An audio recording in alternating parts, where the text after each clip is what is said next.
Hello and welcome back. Today we're going to do another Geode style shirt, but because the local gas station didn't have any ice, I am going to try it with a hose, and I'm going to put the hose on the mist setting and set it up to wash the dye through for, I don't really know how long, however long it takes to wash it through in a similar way that the ice would. The only downside to this is we don't have the super cold effect of the ice, and the mist will probably cause more splattering and less straight downward dripping. But if I could find a way to get similar results without having to buy or make ice, that'd be great. Got my tripod to hold the phone, got my geode tied shirt. I have soda ash, a spoon for the dye, Raven black, and Imperial purple. Raven is pretty good at saturating geodes. Imperial purple is just pretty. It's also pretty good. The red portions of it don't saturate as well through geodes, but yeah, we're just gonna try those two colors. I've got a little rack here and my hose next to the sandbox, which is set on mist, and we'll see how it goes.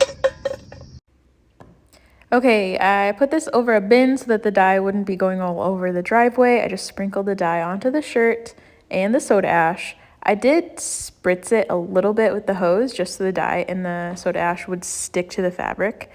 And then I just really went at it. It took me a little while to figure out how to mount the hose over the shirt so that it would spray continuously for a while. And then I, flipped it, added more dye and more soda ash to the areas that looked like they weren't well saturated. And my goal here was just to keep rinsing the dye through so there wouldn't be any excess sitting on it. All right, here's the situation. I've got a clamp holding the hose on mist, and it's just rinsing dye through the shirt. You might be wondering, what is the point of this? Why do you need to do it like this? And the magic of the geode style is that the ice dripping through for a really long time washes out the dye between the ties and gives it a really cool effect. The dye accumulates at the tie and creates a bit of a shadowing effect, which is some really pretty contrast. And I'm trying to do it without ice, but you have to have consistent liquid running through the shirt for a long time in order to do that. So I'm gonna just see if this will work. Okay, I think I'm done waiting for it. It's been probably 20 minutes of being misted, and I actually see some cool effects right here where it was kind of like a flowy look.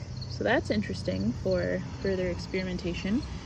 And yeah, I'm gonna go stick this into a sink full of hot water so that I can rinse this out in about 30 minutes. And so the impulsive part of me decided to dump the bin of dye right on the driveway after I used the bin to keep the dye off the driveway. So there it is. Okay, here is the hot soak, and I'm just gonna leave it here for probably 30 minutes and then rinse it out and see what we've got. As you can see, there's no dye bleeding off of this, so that's a good indication that I let the hose spray it long enough to rinse through as much excess dye as possible. So yeah, I don't expect that this hot soak is going to change the look of the shirt at all. It's only going to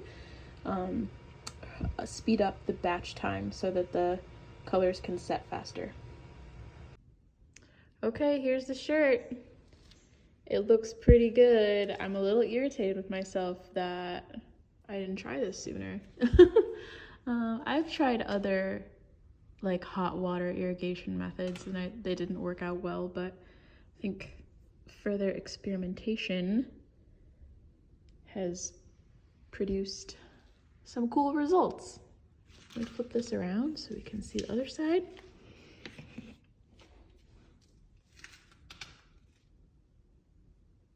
Yeah,